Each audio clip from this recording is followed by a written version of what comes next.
Okay, I've been waiting days to talk about this. Curry Barker directed Obsession. You should know or would know him from YouTube and Reels, scrolling, doing comedy skits with the guy who played Ian. So we meet Bear, Nikki, Ian, Sarah, friend group, all working at a music shop.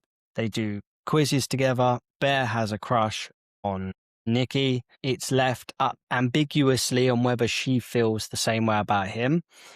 Side note, the amount of behind the scenes interviews and footage that's come out of this film, I love it. Growing up, every DVD had to every commentary, every behind the scenes footage, and it is the one thing I miss now that streaming has sort of taken over. The amount of behind the scenes we've seen on this. But it has been said that he did film each scene, some scenes that she liked him, some scenes that she didn't, and mix them up during the take. So during the film, everyone sort of has their own interpretation. She loses her necklace. He goes to get her one, decides not to get her one. Instead, he gets a one wish willow that he doesn't give to her. Bear's great, by the way. And rather than just asking her out, he snaps it and says, "I wish she loved me more than anyone else in the world." And from the go, it is uncomfortable. You can see it in the trailer. The moment he says that, she's just gone in the house, camera pulls back and she's there and she's just looking. Now, by the way, if you've seen this film, I need to know your theories and speculation on what this means because, and I'm not going to go into too many spoilers, but clearly she becomes obsessed, but really it's Bear.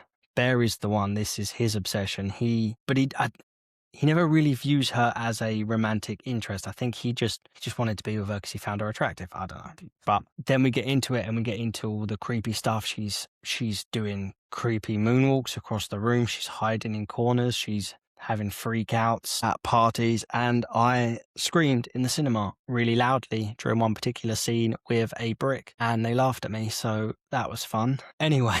This film's incredible. This film is genuinely incredible. And it made me uncomfortable for many, many, many reasons. Some I can't quite put my finger on, but also in today's modern dating landscape, bear with me. Not that previously it was never okay, but also the conversations around consent that should come with this film.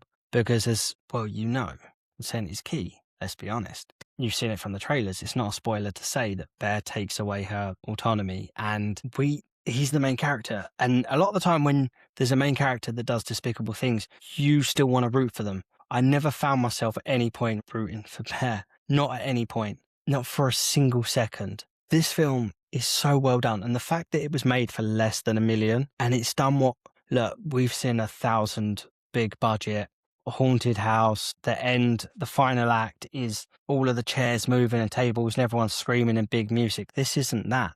This is something deeper. It's much more personal, but it also opens so many more questions. And there are so many moments in this film. There is a long shot with Bear and Nikki. He's in bed. She's not. This awkward interaction. And I've never been so uncomfortable but intrigued at the same time. This might go down as one of the best horror films in a very, very long time. And Curry Barker now has another film coming out with Aaron Paul called Anything But Ghosts, which I'm already sold. But what is more important is let me know your theories, your speculations. We're going to do full spoilers down in the comments. So let me know everything because I want to know what you're thinking, what you're feeling, where you're at.